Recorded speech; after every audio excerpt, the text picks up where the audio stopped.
ndani ya 18, powered by Premier Bet. Bwana yes, hujambo na karibu kwa mara nyingine tena kupitia ndani ya 18.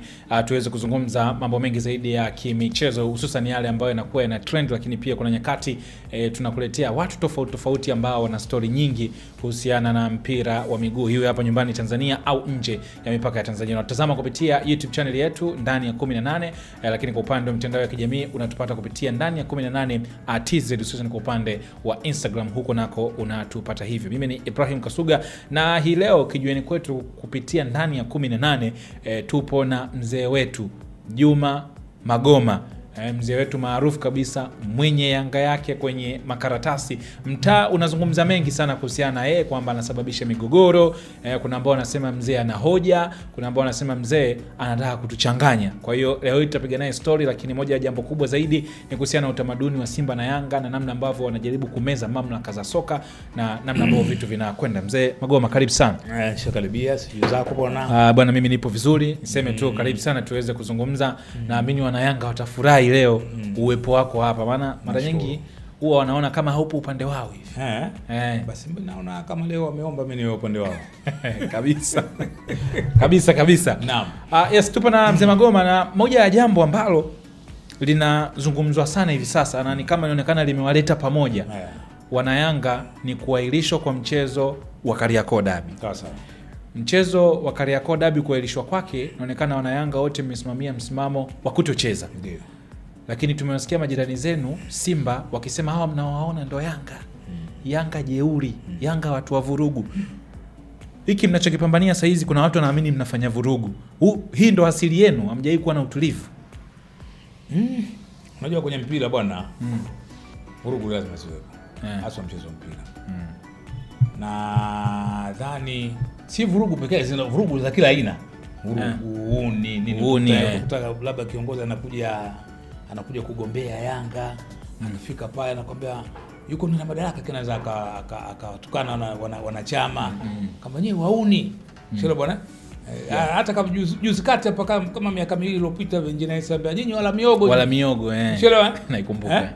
Lakini sasa wewe umekwenda kwenye klabu yao ya wala miogo. Sasa kwa nini unaambia wala miogo na wakati wewe mwingine katika klabu ya wala miogo? Wewe umekuta klabu ile kuna jeuri, watu jeuri. Wewe unakwendaje kukimbilia kwenye jeuri? Kwa nini usikae sehemu ambayo sio jeuri? Kwa hiyo ndani ya mpira vipo jeuri. Vipo hivyo mpira. Ndani ya mpira vitu hivyo vipo. Haviko peke. Si mpira wa Tanzania wala sio mpira wa Ulaya. Viko hivyo vitu. Kwa hiyo wanaosema nyinyi Yanga hii ndo asili yenu wanakosea au wapo sahihi? Wako sahihi.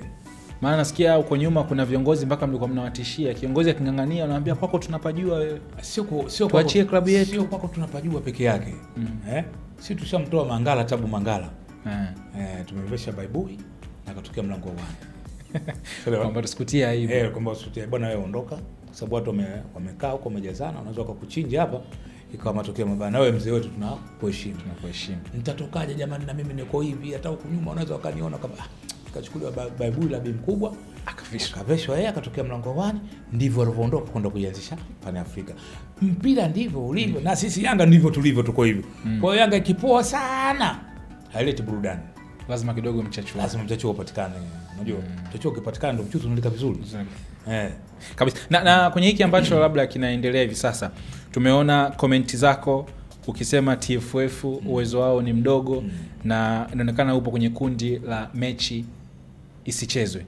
TFF wakosea hasa ukiangalia watu wanasema Simba na Yanga ni kawaida yenu na nyinyi ndio mmesababisha hili, mnawaonea tu TFF. TFF wamekosea. Sawa, wamekosea kwa sababu mpira huwezi kupeleka timu bila ratiba kamili. Sawa? Inapotoka ratiba ndipo wewe unapofanya kutokana na ile ratiba ya mchezo wenyewe jinsi ulivyo. Mpaka Yanga wamepeleka timu uwanjani ni kwamba ratiba ilikuwa inazungumza tarehe 8 Yanga na Simba wanacheza. Sawa? Ili kuailisha ule mchezo unatakiwa ndani ya masaa 24 uwe ushailisha kikanuni. Kikanuni.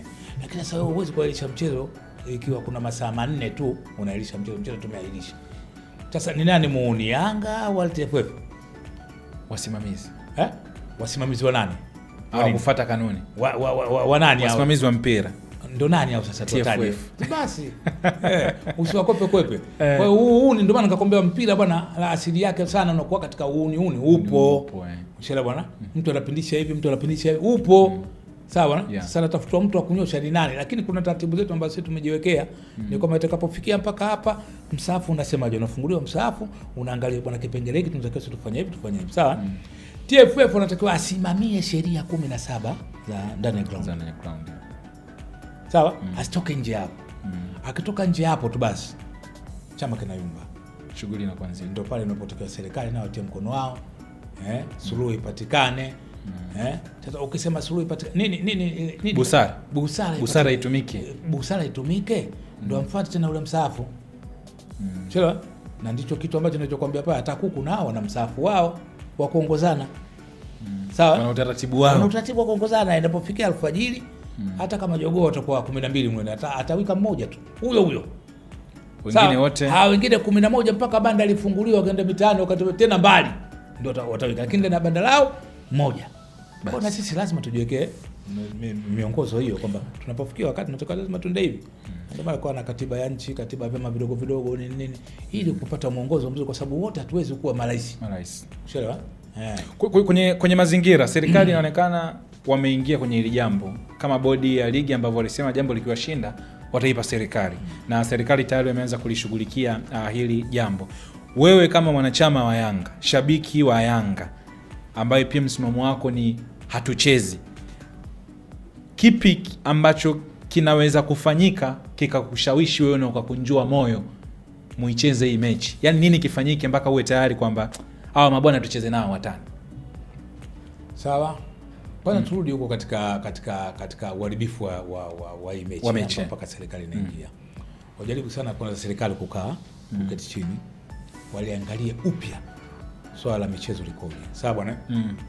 Ni watu ondolewe wanasiasa katika mpira, kwenye mpira. Kwa sababu hao ndio wanaharibu hii mantiki mzima ya soka. Sawa bwana? Pili, naweza kukubali kuingia uwanjani kucheza. Sawa? Nikihakikishiwa tu kwamba bana president atakuwa mgeni wa heshima katika pambano hili. Dr. Samia Suluhu Hassan Dr. Samia Suluhu Hassan. Pia katika busara yao waitumie sio kwa kupanga kwamba tutacheza tarehe fulani. Waambie jamani Yanga, kwa sababu walokosewa ndio Yanga. Hebu kaeni kwa napangeni mchezo mnataka tucheze lini? Ani Yanga ndio mpange tarehe. Kama Simba wanatupangia sisi. Hii sasa hivi wanatupangia Simba huyo. Hii tarehe mpya wanatupangia Simba. Na mchezo kurudiwa wanatupangia Simba. Kama utarudiwa wanatupangia Simba. Sasa na sisi tupate privilege hiyo ya kuzungumza kwamba na sisi watuachie tarehe tupange sisi. Halafu tunataka mgeni wa heshima awe mama wa taifa. Akakae sawa jukwani. Tunataka kumsurubu Simba, mama akiwepo anashuhudia. Kwa hiyo ndio condition pekee ambayo nyinyi mtacheza sana mkiwa mmekunjua shingo. Tumekunjua roho. Vinginevyo basi twende tutumie busara ya mezani tu. Sawa, watupe pointi zetu 3. Sawa, na magoli yetu 3. Shele bwana. Sisi huku mbele tena huku wanapotetea, maana hapo kinachotetewa hizi kanuni zinakwenda mpaka Simba anashushwa daraja la 4, daraja 3. Sasa hili ndio hapa ndio ugumu wake unapoingia. Ingekuwa Simba bado wanabaki pale, Yanga angepewa hizo mezani. Sawa, unamshushaje Simba? Lakini tutamshushaje Simba daraja la 3? Lazima tutumie busara. Lakini sasa hizi mzee Magoma na busara tu walazimisha tu Yanga wakubali busara. Unajua mzee Mguto mwenyekiti wa bodi alisema leo hii kwa malezi waliolelewa Simba na Yanga na nguvu yao ya nchi hii kuanzia kwa raia mpaka kwa serikali, nani anaweza kaishusha Simba au Yanga daraja? Hata sasa hizi wewe tukikutoa uyanga uwe mdau, unaweza ukashusha ukamshusha moja kati yao, yani kwamba mzee Magoma sio Yanga, ni mdau wa soka. Kuna timu ambayo unaweza ukaishusha daraja wala Simba. Nashusha, sinapata sheria. Kule sheria zinazungumzaje? Magoma asiko Yanga wala Simba, msafu simenipa. Mimi nasoma msafu, asiopikisha timu uwanjani ananyang'anywa pointi 3, faini milioni 5, anashuka daraja na kuna daraja 3. Hii hapa iko wazi. Jamani waandishi wa habari, si hapa. Sawa sio sawa? Basi Magoma hayo makaratasi hayo. Kaandika nani makaratasi? Tukupe nusu saa tu ya kwa rais wa TFF. Sakata hili hapa. Sina timu, unasema sina timu? Yani naamua hilo. Kalia na timu, unaona mimi? Kalia si Simba. Kalia Simba. Kwa hiyo Coastal Union ni gongo wazi. Na hiyo underline. African Sports gongo wazi. Hiyo inajulikana toka karne. Kwa hiyo ukiwa Coastal wewe ni Simba. Wewe ni Simba mdudu. Sasa unaona ugumu. Sasa nchi hii nani ambaye anaweza kufanya maamuzi mbele? Kama tu unasema African Sports ni gongo wazi. Coastal ni Sunderland. Sasa nikupe siri nyingine. Siri ya soka iko vipi? Vilabu viko hivi viwili tu. Nchi nzima. Simba na Yanga. Sababu utasema kuna Mtibwa, lakini Mtibwa wale utakuta hawa Simba hawa Yanga. Azam ile pale. Azam wale huku kuna Yanga, huku kuna kwa sababu vilabu ni hivyo viko viwili tu sasa. Ndio maana hapo unakuta mara nyingi sana busara inatakiwa itumike. Kwa sababu ndo timu za mpira nchi. Ndio timu zenyewe hizo. Chelewa. Na ndio timu zenyewe zilizo uhuru. Maana ukimondoa Yanga katika uhuru wa nchi, utamzungumzia nani mwingine? Hakuna. Ndio yeye alileta uhuru wa nchi. Sawa? Unamchukua Simba katokea wapi Simba? Simba katokea katika hapa la kushoto la Yanga. Baada ya kugawanyika Simba na Wazambia gerezani. Sasa tutasemaje? Kwa hiyo sisi wenyewe wa Dar es Salaam tunasema kwamba sisi ni watani wa jadi. Ukimwona mtu anakuja anapigana kwa sababu ya Simba na Yanga, huyo mgeni. Hajui mantiki yake. Au kama hivyo nakwambia yule Magoma, yule Simba yule. Hajui mantiki ya vilabu hivi vilivyo viko vipi? Vimeanzishwaje? Kwenye upepo wa namna ambavyo timu hizi zinaenda.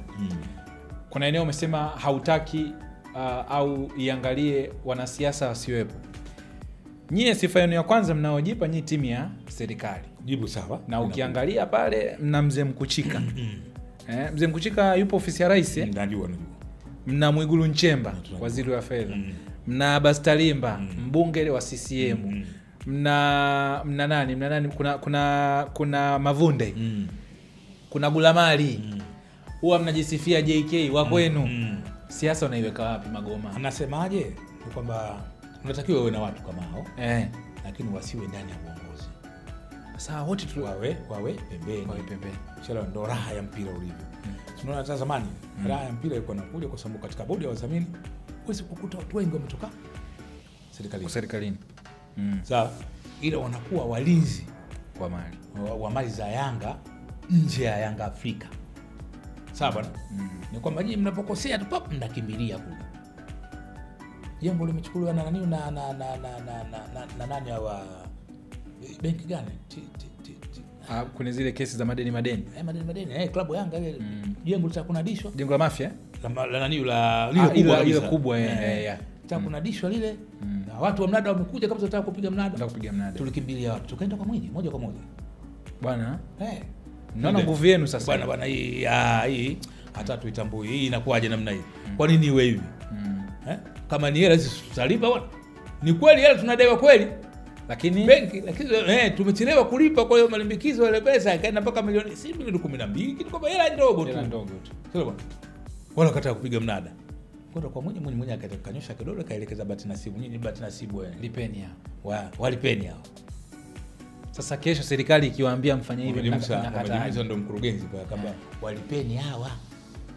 Ikalipwa hela wakapewa wale benki. Sisi sawa tunalipa kidogo huko bahati nasibu. Je, bahati nasibu tunalipa? Shughuli nyingine unaona sasa. Sasa kwenye hicho ambacho nazungumza. Serikali kama hivyo imewapa mpango, deni limefutwa. Amelipiwa. Miaka kama 4 nyuma 5 hivi. Yanga alikuwa na mechi, nafikiri kana mechi na Pyramids kitu kama hicho. Alikuwa afanya safari ya Tanga, Arusha, mazingira hayo. Kuna kama milioni 50 iliingia TRA akapita nayo. Yanga inadaiwa kipindi cha mwenye Zaera kile.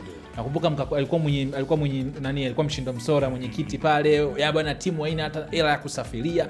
Baadaye serikali ikaja ikawasaidia. Sasa kwenye mazingira hayo umetupa huo mfano wa jengo linataka kupigwa mnada. Huu mfano wa juzi tu hapa TRA wakasema bwana ngoja tuwaachie tu hawa hiyo hela ili wasafiri. Serikali ina backup. Kesho serikali ikitaka kitu kwenu mnaikataaje? Yaani kama saizi nyinyi Yanga mnaikataaje serikali na huwa inawasaidia? Ngoja basi. Unajua sisi hatukatai. Hatukatai ile swala. Lakini tunasema kwamba tuna utaratibu wetu ambao tumejiwekea. Sawa, sisi wenyewe tumekaa tukatengeneza, jamani ikifikia hapa tufanye hivi. Ikifikia hapa tufanye hivi. Sawa. Sasa huku mbona haijafika, panaruko hapa kuna kwa serikali kwanza. Tunajua kama serikali ndo mama. Ndo mama. Tukae basi kwanza na hii kwanza iwekeni hiyo. Tumalize kimpira. CD chomekwe. Alafu kisha chomekwa ile ikionekana watu kelele nyingi ndio serikali pale anaitwa ambapo hebu kaa hapa. Tutafanyaje? Huyu hapa arudishwe basi. Hivyo. Sawa, ndio maana katakata huo mwafaka wenyewe wa pale. Ni kwamba Yanga apate pointi 3 za mezani. Sawa bwana? Apewe nani na magoli yake 3. Sawa? Inapofikia tu kulipa faini milioni 5 wale Simba wasipigwe, serikali wawalinde, ndio mwafaka wenyewe. Sawa bwana? Alafu kushushwa daraja kitakayo daraja asishushwe daraja ndio mwafaka wenyewe. Yaani Simba wapoteze kitu na Yanga wapoteze kitu. Unapokwenda katika mwafaka. Wa aina yoyote ile. Kwa pande mbili zote zinatakiwa upande mmoja huu upoteze na upoteze, mlindane. Na tulindane. Lakini sasa Simba amekuwa wao ndio kama hivi nako mtoto kingele yule, mtoto wa mwisho yule. Anadeka tu kila wakati. Kaka kanipiga basi ukaenda unachukua vimbo na kwenda kumpiga kaka, kumbe yule mtoto kasingizia. Akitoka pale amcheka kaka. Umeona mtakwambia tena vile. Hivyo ndio mchezo wake, ndio Simba yuko hivyo. Wakiamua tu wakae katika uwanja wa mpira nini, wanang'oa viti tu. Yote uwanja kote. Dakika 5 pale panakuwa peupe. Wanakaa TFF kaza wanatangaza tuna serikali wanakaa. Bwana kitu kimoja shilingi 30,000 kile. Sio adhabu. Sasa sio wanalipa hiyo. Sasa kodi hao wanatoa nini? Hata nani kuna tawalabu tukiwagonga na viti na kuna ubaya. Wanaamua tena. Piga.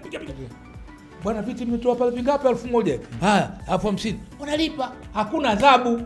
Kwa hiyo Simba wanadekezwa. Deke. Sio? Simba deke. Sasa ukishafanya kitendo kama kile, lini huwa atajikaza? Maana mtoto kuna wakati mwingine ukimwona anakuwa deke sana. Mweke asimame kwanza ajikaze. Hebu kwanza mporomosha kwanza chini. Kwa hiyo ndio ya saizi yapigwe. Apelekwe kule chini kwenye nani kwenye vumbi kule, akalichezee vumbi kule. Alafu mnatafuta mbinu sasa kumnyanyua, mnamrudisha hapa akatulia. Mwaka mwingine atakuwa hawezi kurudia. Kwa hiyo adhabu sasa hivi ni kwa ratiba anaipanga Simba. Akisema mimi sicheze, acheze. Sasa hivi anaamua kucheza na mimi naamua kucheza. Serikali wote wameingilia kati, wanakaa anaamua kucheza. Wanatafuta tarehe ya kupanga. Hii deke itaondoka lini?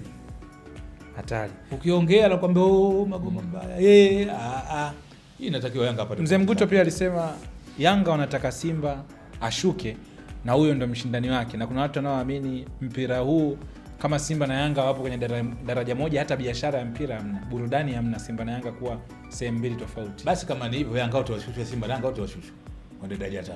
Sasa huko watu watahamia huko tena. Sawa, si sawa? Lakini daraja 3 watu mtombino kupanda kuja huko. Yaani Magoma wewe ucheze ligi kuu bila Simba itanoga. Unajua bwana, kuna kitu kimoja ni kwamba inafikia wakati lazima tukae katika soka letu tuliangalie.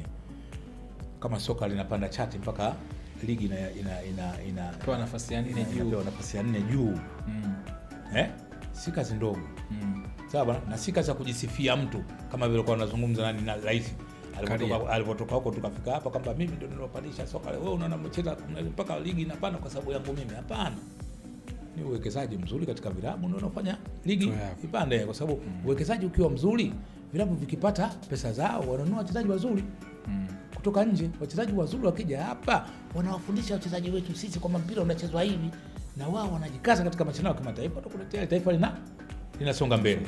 Sawa bwana, ni kwamba hata wewe pale TFF unaweza ukakaa kama uwekezaji uko mzuri, unakaa unaongoza. Sio kwa sababu sehemu yote ukifanya hivi hela, sasa kwa nini usiongoze? Vitu vinaenda. Hawa huko walinja, wewe mwenyewe ulinja, ukitaka unanyofoa hapa, unachukua unatumbukiza tu, nani akuulizi mtu, kuna nini tena? Jambo linaenda ndio. Kwa hiyo unaamini kwamba umefika wakati kama ambavyo kwenye sponsorship siku hizi Simba ana wake, Yanga ana wadhamini wake, sio kama zamani. Unaamini pia na kwenye rungu au kwenye kanuni msizingatiwe tena. Lakini juzi Mzee Magoma, sijajua wewe ulilipokeaje, ilitoka taarifa kwamba Alikamwe anafungiwa miaka hii Yanga mlikotokea hivi. TFF inatuonea sisi tu, huyu bado kijana mdogo, busara itumike. Kwa Alikamwe mlitaka busara itumike, kwenye hili busara hamtaki. Labda nilizungumzia hilo kwamba inawezekana muono wa watu wao ndivyo walipokuwa wameona hivyo, lakini kwangu mimi sikuhitaji busara.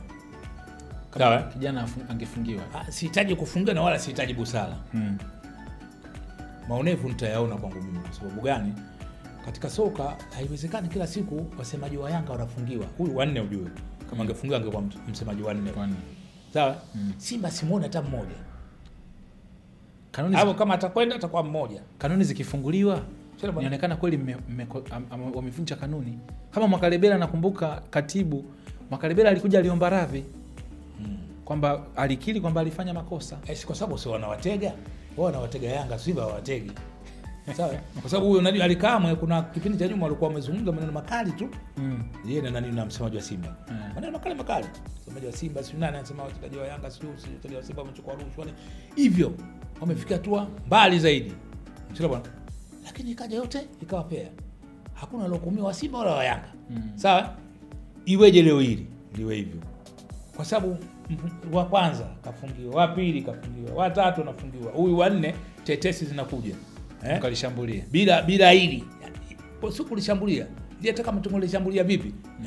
Bila hili lilotokea hapa, ingekuwa tayari yule kishafungiwa mtoto. Lakini wanakuta tayari wameshajikanyaga na hili maamuzi ya hapa. Mnaonewa. Sio bwana. Hii ya kuwabeba Simba. Kwa hiyo Yanga wanalalamika na ziponti ni zao. Kwa wale unaona aibu wanaona tukihukumu na hii itakuwa sawa hapa. Inabidi sasa hili walibalance kutokana na hii hatua, lakini bodi ya ligi ilitakiwa yote. Kwa hiyo Mzee Magoma, yote hiyo hizo adhabu jambo linavyoenda Yanga mtendewi haki. Tunaweza kusema mnaonewa au mnahujumiwa na mamlaka ya soka. Tunahujumiwa na mamlaka ya soka kwa sababu analazimisha kitu ambacho hakiwezekani. Unamlazimisha Simba lazima awe bingwa wakati bado mwaka wake haujafika. Sawa? Kwa sababu vurugu yote hii Simba mwaka wake hujafika. Haujafika mwaka kuchukua bingwa. Ukifika ule hawahitaji wale kusema kwamba tunamtaka goalkeeper kwa golini, mtoe mbona Yanga anashinda magoli mengi kule matano, basi na sisi yule goalkeeper refalie, hebu tumpuliza filimbi yule atolewe yule. Sawa bwana? Huyo goalkeeper atolewe pale golini, mchezaji wa ndani ndio awe goalkeeper. Na ndivyo wanaofanya wewe, utakutetea mchezaji kaondolewa pale goalkeeper nini? Beki ndio anakuwa goalkeeper. Simba anashindwa kufunga ile magoli matano. Hapo kipa hakuna golini, lakini Simba anashindwa kufunga hizo goli tano. Mpira unatoka draw. Kwa hiyo Mzee Magoma, hiyo kauli iliyotoa bado hajafikia kwamba huwa mnapeana miaka. Tuna kawaida sisi ya kujua kwamba huyu kakoma anatakiwa. Kwa hiyo zamu ya Simba haijafika. Bado haijafika zamu yake. Tupige ya 4. Sawa, tukishapiga ya 4, hiyo ya 5 itakuwa papatu. Yoyote ile anaweza kuchukua hiyo 5. Kwa hiyo tunalipa 4 zile za Simba. Tunalipa zile 4 za Simba. Ndivyo ilivyo. Sasa kwa nini mnakuwa na haraka na hizi hazijalipwa? Haraka hii ya nini? Sasa mbona kama mpira nchi hii hamna, ni masinema. Kama mpaka ubingwa mnahesabiana. Kwa nini faction ulikuwa hujajua? Sio umesema na siasa ndio ana siasa wako ndani sasa. Kwamba tu balance. Tu balance mambo. Tutapataje kula za wananchi hapa katika hii vyama viwili? Hii tangu zamani au saizi? Toka zamani iko hivyo. Toka zamani. Kwamba wewe nenda mimi nakuja. Toka zamani. Yanga anachukua mara 5, Simba anachukua mara 5. Kawaida hiyo. Simba anachukua mara 3, Yanga anachukua mara 3, kawaida. Simba anachukua mara 4, wewe hakikisha sasa hivi. Simba Yanga achukua ubingwa. Alafu msimu ujao papatu wenyewe nakuja vipi? Simba hii miaka yote hii mimi alikuwa amewekewa hapa. Simba anatakiwa atengeneze timu. Sio aforce kuchukua ubingwa, atengeneze timu. Sasa timu hajapata, unaona bwana, ana force ubingwa, anajisahau. Mwakani anaweza kavia papatu kasika miaka 5 Yanga akachukua. Shughuli inakuwa nzito. Sasa hiyo miaka 5 hiyo na wao watataka kuchukua hiyo 5. Sasa hapo ndipo ambapo wananchi mtasema mnaonea. Mzee Magoma, tukitazama kwenye picha nyingine ya tofauti, jambo hili naamini kuna watu ambao waliamini wewe labda ungeponda uongozi wa klabu yako, kwa sababu walikuwa wanakuona wewe kama yani upo dhidi ya viongozi wa Yanga, yani wewe ni kuwashambulia. Lakini upepo umekuja, wanakuona na wewe upo na viongozi kwenye msimamo, na wananipigia simu safisha viongozi, lazima tukae bwana. Hiyo wananipigia simu, wanataka wasafishe viongozi. Safisha viongozi, lazima tukae bwana, tuifanye hii, lazima tupate pointi zetu mezani bwana. Walikuwa wanajua labda mimi nikiingia naweza nikaukanda ule uongozi nini. Mimi siko mimi Yanga, na nimemwambia toka mwanzo. Nimeuliza mgogoro wote unaokwenda hapa, nikamwambia mimi ni Yanga. Kwenye hili upo pamoja na wana Yanga. Mimi ni Yanga.